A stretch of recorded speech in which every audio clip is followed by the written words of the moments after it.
and good to see a lot of familiar faces in some ways from some of my times out there in the diocese. So greetings to all my Arlington friends. And thanks, Andrew, for the introduction and for the opening prayer. The topic when I got the email about this was kind of exciting. I would say this is something that's been a big, in some ways, a big theme for me over the last couple of years, and particularly in the last year during a lot of the COVID stuff. God's just done a lot of things in my personal life, so kind of excited to share some of these thoughts. But I spent a lot of time just really praying into the question, how do we maintain zeal in lay ministry, and in some ways, how do we stay on fire for our own faith in a way that's compelling to others? And so I kind of came up with three things, and I'm going to go back and elaborate on these. But like one, which I think just hands down would be the number one most important thing, and it's something that would be a big part of retreats that I've done, even out there. If any of you have been a part of some of the spirituality retreats that I've done with groups of youth ministers and stuff out there, but interiority for mission would be how I would articulate it. It's an expression that I picked up from my spiritual director many years ago, but it's kind of an emphasis on not only the interior life, but the connection of the interior life to mission. We see all through the Gospels how Jesus would go off to a quiet place to pray, but that prayer was always connected to how he was coming back to engage in mission. And so that models for us in a nice way, I think, what that principle is in the spiritual life. So I'm going to talk more about this in just a few minutes, but interiority for mission, I would say, would be one critical thing. But then second, always a learner. I think the minute that you stop being a learner yourself, you stop being a good teacher. The minute that you stop growing and advancing yourself, you kind of lose your edge to help other people be able to do that. And I think something that makes you, kind of fills you with zeal and enthusiasm is when you're growing yourself, when you're learning yourself, it creates kind of an edge of excitement and enthusiasm and positivity that is just, infectious. So always a learner. And then third, focus on the long game. And I'll explain more about that as I go back through these three. But I think many of us have a tendency, if you're anything like me, life in ministry is just all consuming. And I think there's a way that we can get so caught up in what we're doing that's right in front of us that we sometimes lose the bigger picture of our lives and the long haul. I'm getting older now, so you start thinking about things like retirement and what's the end game.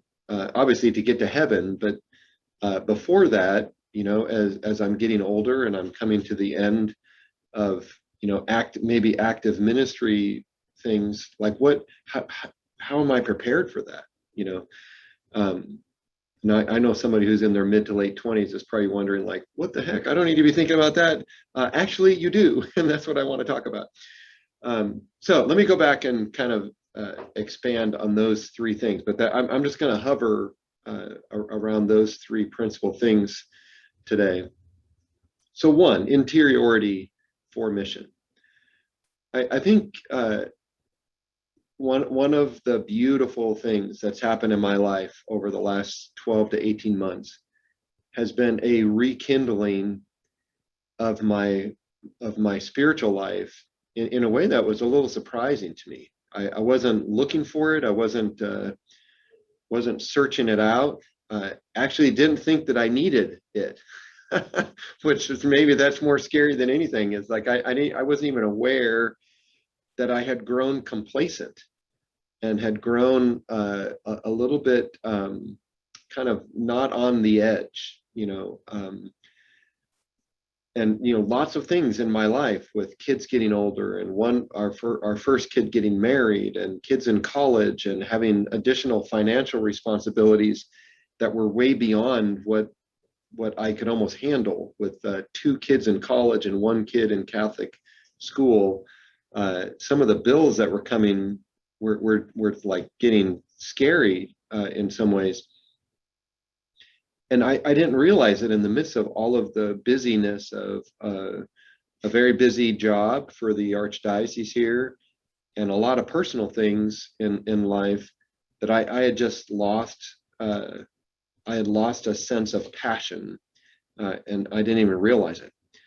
But what happened to me was I ended up connecting with some young men here who ironically came to me asking if I would disciple them. And so my response was like, oh yeah, I'm a good discipler. I'll disciple you guys. And I was very excited to mentor them. And I got about 2 months into this kind of new project, and holy smoke, these guys were showing me up on every front. They were out praying me. They were out self-disciplining me. They were out holying me. I mean, like I thought I had a lot to give. And then I started spending time with these guys, and I was so convicted that they were advancing faster than me. They were pursuing God faster than me. And so anyway, I realized pretty quickly that I had a lot more to get from these guys than I maybe had to give to them. And so within the first 6 months of being together, they all were pumped up about doing Exodus 90. And this has been around, for a while, if you've not heard of it. And every time that it came up as an idea to do Exodus 90, I kind of scoffed at it. Like, that's just way too much. It's way too extreme, and I was somewhat critical of it. But these guys really wanted to do it, and were inviting me to do it with them. And again, I didn't want to be showed up by these young guys that I was discipling. So I said yes to this, not realizing what I was getting myself in for. And over the course of those 90 days, I just had this was the awakening. God was showing me that I had just grown in a lot of complacency about the spiritual life, and not like I was spiraling into really bad areas of sin, or like off the rails or anything. I'm not talking about anything like that, but I had grown complacent. I had settled for kind of mediocre prayer. Wasn't really growing, wasn't really learning. I mean, I would have kind of my rhythm and my routine, and I was praying somewhat regularly. I still had spiritual direction, but I had just kind of settled into something that was, just not really challenging myself. And this, if you're not familiar with Exodus 90, it's kind of a unique combination of fraternity, brotherly support, and there's now a female version of this that I'm forgetting the name of. My wife did it this past year because she was inspired by what happened to me when I did Exodus 90. Fiat, I think the female version is called Fiat 90. And so anyway, it's a unique combination of fraternity, regular meetings with other brothers, asceticism, a practice of asceticism, regular, consistent prayer, but stretching and trying to spend more time in prayer. And you're doing, kind of radical things like, no alcohol, no sweets, no sugar, a lot of extra fasting. in any given week. Cold showers every day. That was one of the things that was probably the hardest for me, because I kept saying, like, I don't understand it. Why do I need to take a cold shower? But over time, I actually started realizing how it was stretching me in a way to do something kind of radical, but offering it up in love for God. And, so some of the passages in Scripture, like Paul saying, we haven't resisted sin to the point of shedding blood.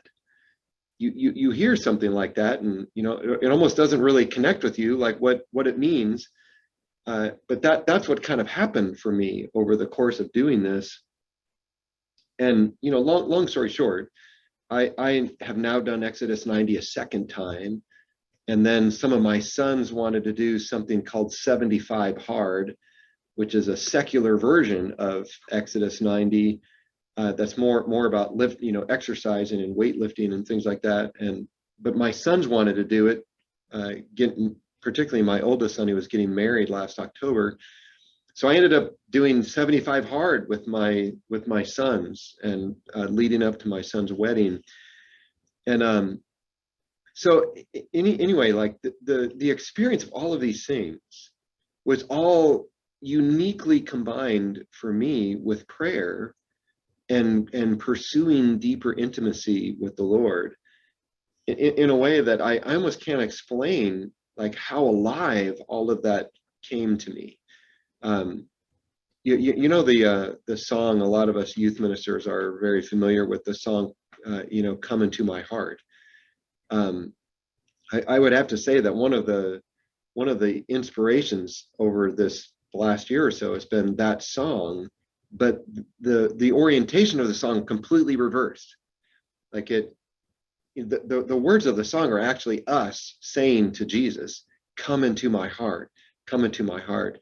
And what the Lord did for me over this past year or so was the words got all flipped around, where he was saying the words. He was saying to me, come into my heart, come into my heart, come deeper into my heart. And then just about a year ago, on the Feast of the Sacred Heart, last summer, so I was right in the middle of this whole experience. And on that morning, I went to Mass, and I was reading a reflection, I think in the Magnificat that morning in my prayer. And the meditation had a line where it said, the soldier who pierced the heart of Jesus with the spear created an opening that we could now go in. And it was the first time I'd ever thought about that perspective. Like I've pictured myself 100 times, kneeling at the foot of the cross before the crucifixion, but always imagining when the spear was thrust into the side of Christ, the blood and water flowing out over me, But I was always on the outside of that scene, maybe being washed in his mercy. But for the first time ever, I felt invited to climb up and go into that hole and go into his heart. Wow.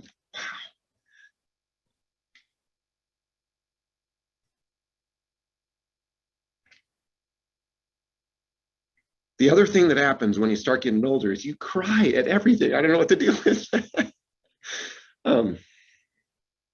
My wife keeps laughing at me, and she's like, "Oh my God, you're getting so emotional about everything, So bear with that. That's just that's a state of life, I think. But all I can say about that is the invitation has been very powerful and incredibly beautiful in its unfolding.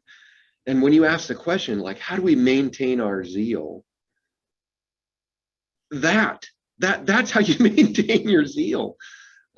If you are in an active, engaging relationship with Christ, if you're letting him love you, if you're responding to his invitation to go deeper into his heart, to go deeper into intimacy with him, your zeal is going to stay alive. it's going to be like a flame that just starts lighting up brighter and brighter and brighter, you know. And interestingly, like one of the beautiful spiritual images that he brought me to over this past year was, I've in the midst of all of those things that have happened with the COVID pandemic and all the tension and strife around the election and racial things, and you know, caught up in a lot of that stuff with the job that I have in the Archdiocese, like almost like constantly in the front line of a lot of that tension stuff, in a way that leaves you kind of heavy-hearted and burdened. And well, the more and more that I felt like the Lord was inviting me into his heart, the more and more I sensed those burdens. I was aware of those burdens.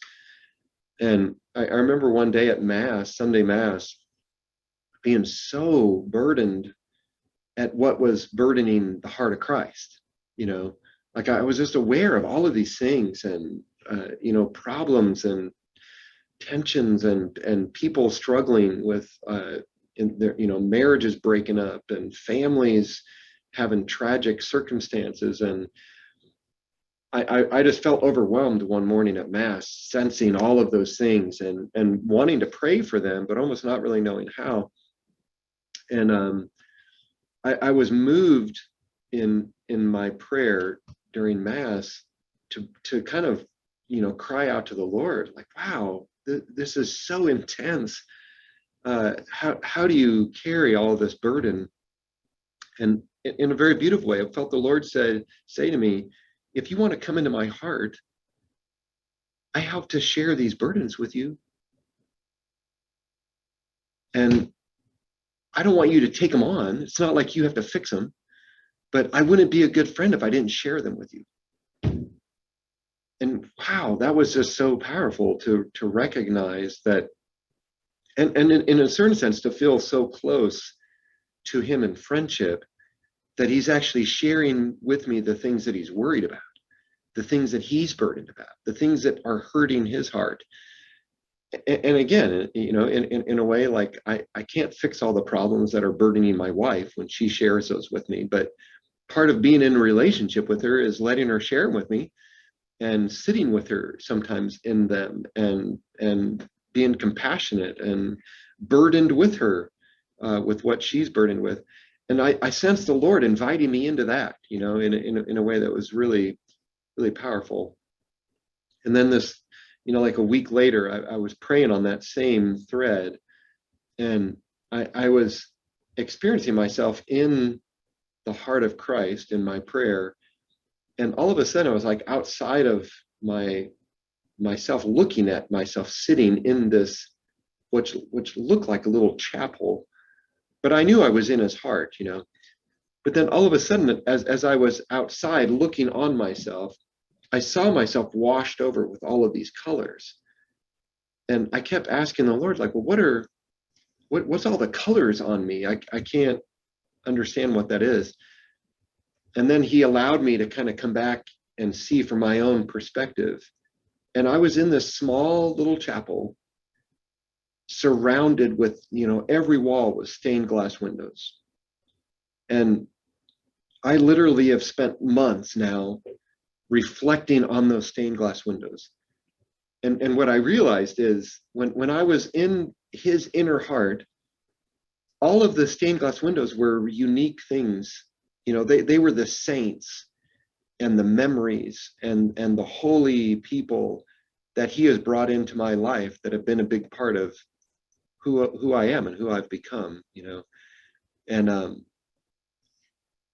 what a beautiful experience to relish the significant saints that have been a part of my story, and the significant struggles and even hardships. But those became stained glass windows, if that makes sense, in my little inner heart chapel, right?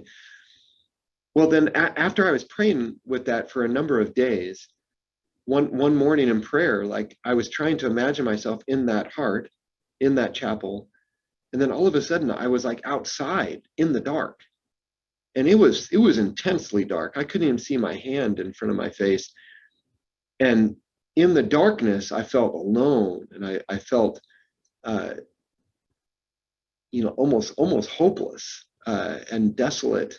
And in the darkness, I was aware of all of the things going on in the world that were, where it was almost like things were like falling off the rails, But then I was aware of these colored lights, like coloring, the darkness, but from behind me. And I turned to see where was the light coming from. And what I saw was the inner chapel, but all the light shining through the stained glass windows, but now outside in the darkness and giving incredible light to the darkness. And I felt like the Lord said to me, this is why you have to be in my heart. When you're in my heart and you come alive and the fire starts burning more brightly, it shines through all of those stained glass windows and gives light to the dark world around you. Stay in my heart. Come deeper into my heart. Come more alive in my heart so that the light can shine even more brightly. You don't have to go outside into the darkness. You don't have to go try to be a light all on your own. Let my light shine through the stained glass windows of your heart into the world around you. So interiority, pursuing that interior life, realizing that we have a lot more to give than what we're probably currently giving, and saying yes, generously saying yes to giving more and pursuing God more. It's just at the heart of maintaining zeal and bringing zeal alive. So interiority, but then the second half of that is for mission. I think that there's a way we have to constantly stir up a sense of urgency in our lives, in our hearts. Urgency for mission. I think it grows organically, naturally, if you're pursuing the relationship with God, because the closer that you get with him, the more he lets the burdens in his heart, he shares those with us. And he shares them with us in a way that creates a sense of urgency. That's very organic and very beautiful. But I would go a step further to say, I think every person who's in full-time ministry or part-time ministry needs to, every year or two, walk with somebody through the process of conversion. And I know that may sound weird or sound like how would I do that? But at least in my own experience, it would be really easy for me to just focus on running programs, because we have to do a lot of that. Like we run classes, we run programs, we run youth ministry things, we run young adult things or campus ministry things, or we run social ministry projects. Those things, that programming actually can become somewhat routine, and we're dealing with whole groups of people, and we lose a sense of the individual journey. And so I don't know, I've been incredibly blessed over however many years, 30 years or more, where I always have one or two people that I somehow end up in relationship with, and they're not in one of my programs. Does that make sense?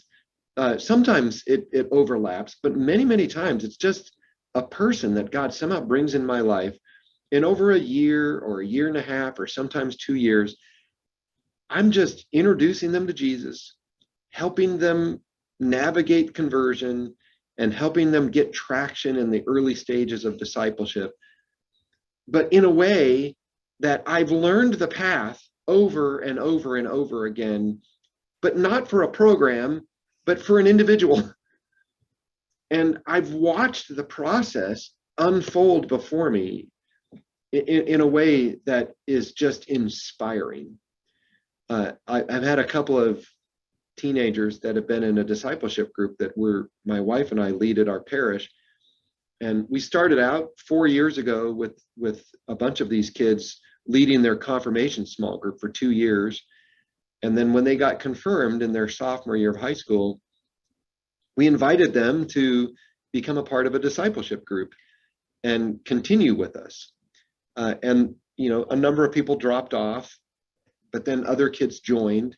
And so over the last 2 years, we've had about, 11 or 12 teenagers that we've been kind of discipling or had in this discipleship group. And now a bunch of them are graduating from high school. We just celebrated their graduations and went to their parties and all that stuff over the last week or so. But man alive, watching these kids just meet Christ, come alive in their relationship with Jesus, and helping them begin to pray and, begin to let some of the things in their life be changed that need to change, and helping them walk through the difficult aspects of that kind of transformation. I don't know how else to say it other than if you're not familiar with how an individual goes through that journey, you are not going to be very effective at leading a whole group through it. Does that make sense? Like you almost have to understand how to get across the river and what are the stepping stones to get from one side to the other so that you can go back and forth pretty seamlessly, And so that to me is the mission side, that yes, we have to do our jobs, and we do a lot of things in our job that are connected to mission. But ultimately, the mission is about making disciples. It's about sharing the love of Christ and helping one individual person at a time come alive in that relationship in a way that's contagious. And I guess on the mission side, what I would encourage is give yourself some bandwidth every year or two to help at least one person navigate that pathway.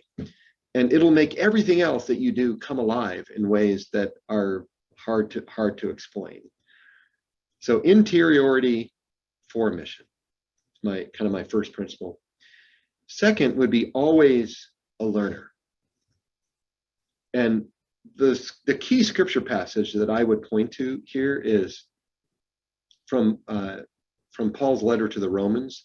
In Romans 12, when he says, "Don't be conformed any longer to the patterns of this world, but be transformed by the renewing of your mind." I think this is at the heart of being a learner, is recognizing that you and I are constantly barraged, even saturated, you could say, with external messages in the media, in social media, in our neighbors, in our family members, in our teachers, in the ways that we've been raised. The secular culture around us is loud and monotonous and constant. And it's constantly feeding a message to us. And depending upon how much you watch TV or watch media or watch the news, I personally have found that I've got to stop watching a lot of it. I've cut off cable and I've stopped watching news, and I've over the last couple of years I've made a lot of changes. That was one of the Exodus 90 things, is no TV, no media, no social media. So I took all of those apps off my phone, and holy smoke, like those 90 days were so liberating. I couldn't believe how much time I had spent paying attention to all of that stuff. And having 90 days without it, I never put the apps back on my phone afterward, because I was like, I didn't really miss this. I actually realized how annoying it was once I wasn't, exposing myself to it all the time. But the renewing of your mind actually has to be something that's intentional. If I've spent my entire life hearing all of these other messages that are actually counter to the gospel and contrary to what Christ would want to imprint in me, what do I need to do to unravel some of those messages? And how do I need to relearn and have my mind renewed by truth, and renewed by the gospel, and renewed by the truth of Christ? So to me, that is something that's a constant, desire and a constant pursuit of something that I have to be very intentional about. I think that's intimately connected to fellowship. Like it's amazing the kind of effect these young men have had on me. And that's just cross-pollination. You know, that's iron sharpens iron, you could say. When you're around other believers who are pursuing holiness and pursuing intimacy with Christ themselves, it's contagious. When you see other people who are going after it, and they're not just, you know, doing it with mediocre effort, but they're going after it. It's inspiring, and it leaves you kind of like, I better catch up, you know, be like running around the track with somebody who's running at a much faster pace than you. And at a certain point you saying, I want to catch up to those guys. Always being a learner, always challenging ourselves to grow, always really asking the honest question, like, am I putting forth my best effort here? Or am I just giving, you know, kind of mediocre effort? Yeah, I'm pursuing it, but I'm not really pursuing it with any real passion. What's amazing is there is just a fundamental principle about God, right? Like this is just part of his nature. God is super abundant, and he cannot be outdone in generosity. You know the scripture passage that God, you know, will return in good measure, shaken down, compressed, you know, like that. It's usually always talked about in terms of stewardship and financial giving. That if you give, you know, the good will be given back to you. Well, I would argue that it applies across the board to everything. If I fast more, I'm going to get more spiritual benefit from the fasting. If I engage in more prayer, I'm actually going to get more out of my prayer life. If I spend more time doing social work and you know, social corporal works of mercy, things like that, like I'm going to get more benefit. And it's not like I choose to do those things to get more. But it is just a fundamental truth that when I give, the more that I give, God's just going to bless that. Your generous response to God's invitation opens up a very, very generous response on his part. So that's the second principle, is always be a learner, always be learning, always be growing, always be seeking to improve with the assistance of the Holy Spirit, obviously, and with the work of grace, but responding generously to God's invitation. And then finally, my last point is just focusing on the long game. And I'll just share a quick experience that I had. One of my roles here in the Archdiocese is strategic planning and trying to help shape the strategic pastoral plan for the Archdiocese.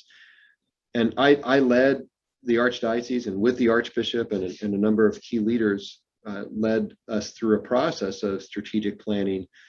The Archbishop wrote a letter called Go Make Disciples, Building a Culture of Conversion and Discipleship. And then over the next year, we were crafting out all of the pastoral priorities and, you know, articulating, okay, how are we going to operationalize his spiritual vision of Go Make Disciples?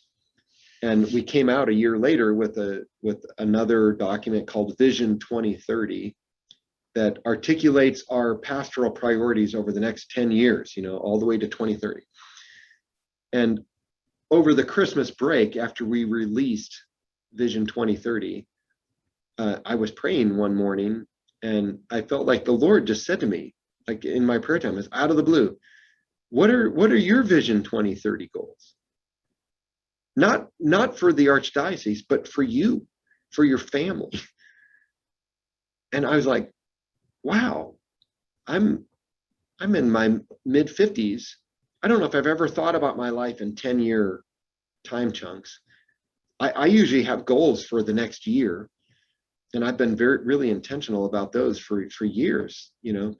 But I've never actually looked out longer than 10 years. And then I started realizing holy smoke, in 10 years, I'm going to be 65. I'm going to be retiring. Over the next 10 years, every single one of my children, all 5 of them, are going to emerge into adulthood and kind of be starting life on their own as adults. My relationships with all of my kids are going to change. My relationship with my wife is going to change as we become empty nesters, and all of our kids over the next 10 years move out and go out on their own. I realize that over the next 10 years, there's a lot of things that I got to be focusing on that are all on the personal front. And when I look at the way that I live my life from day to day, almost everything is focused on what's right in front of me with my job. I might say that I have goals towards retirement. I might say that I have goals about what's going to happen in my marriage. You know, I may say that I have big goals about what's going to happen in all of my relationships with my kids. But practically, I don't spend hardly any time or any intentionality doing anything about any of those goals. They're just kind of looming goals out there, right? So over the last year, one of the other things that's happened for me is a big shift in my perspective, where I'm actually realizing that I have to be paying attention, you know, week to week, month to month, to those high arching goals for myself. And I've articulated 5 of them. I want to be a disciple, and I want to make disciples. So that maintaining zeal in my own life and being a disciple myself and passionately pursuing that, like, that's just fundamental in my life. But articulating that as a long 10-year goal has allowed me to ratchet that back to what am I doing right now to pursue that, right? My marriage, keeping my marriage, not just surviving in my marriage, but thriving in my marriage. Not just staying married, but being happily married. And my relationship with my wife really being alive. Like, that's a big, big goal. That's where I want to be 10 years from now. And if I don't do something every week, paying attention to that, that's not going to happen. It's not going to just happen on accident, right? And one of the motivators for me has been 7 or 8 close friends of mine over the past year and a half have gotten divorced. Friends that I've been friends with for years. These are people in ministry, some of them in national level ministry, and their marriages have just been rocked and have fallen apart. I don't want to be one of those stories, you know. The third was my kids, that I want to navigate the transition to adulthood with my children in a way that I stay in good, thriving relationship with them. And then the fourth was my own personal health. And the fifth was paying attention to our retirement. And I want to be able to move into those years after active ministry where I could get paid to do it. And how am I going to sustain myself, you know, or sustain us? And just thinking about that, you know, like 10 years is going to go really fast, right? And what is that going to look like when we get there? So focusing on the long haul, I actually think helps you kind of pay attention to the things you need to be paying attention to. That actually helps you maintain zeal and keep your energy focused on those things. So those would be my 3 key points. Interiority for mission, always stay a learner, and focus on the long game. Don't forget to focus on the long game, no matter how busy you get on the short game.